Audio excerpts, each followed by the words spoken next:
Goeiemôre hier op 'n Saterdagoggend. Nou ons is besig in Psalm 27 en soos wat ek jou al gesê het, ons behandel ook môre in die woord, ons erediens saam, behandel ons ook Psalm 27 en onthou ons het ook nou 'n heruitsending hier teen 17:30 op 'n Sondagmiddag. Maar Psalm 27 vers 10 het vir my een van die mooiste versies in die Bybel. Hy sê: "Selfs al sou my pa en ma my verlaat, die Here sal my styf vashou. Leer my hoe om te lewe, Here. Lei my op 'n gelyke pad." Ek dink ek en jy kan dit nie verstaan. Hoe kan 'n pa vir ma 'n kind weggooi nie? Maar dit gebeur. Daar's soveel sonde in ons mens dat ons dit baie keer doen. En Dawid vra: "Here, as so iets sou kon gebeur, U sal my nooit kan weggooi nie."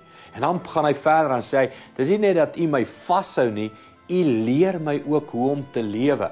En ek dink dis 'n belofte vir elkeen van ons. Al kom jy uit 'n huis uit waar alles nie goed gegaan het nie, al het jou ouers jou nie alles van God en die woord geleer wat jy nodig het nie, Dawid sê God self kan jou leer. God self kan jou leer hoe om te leef.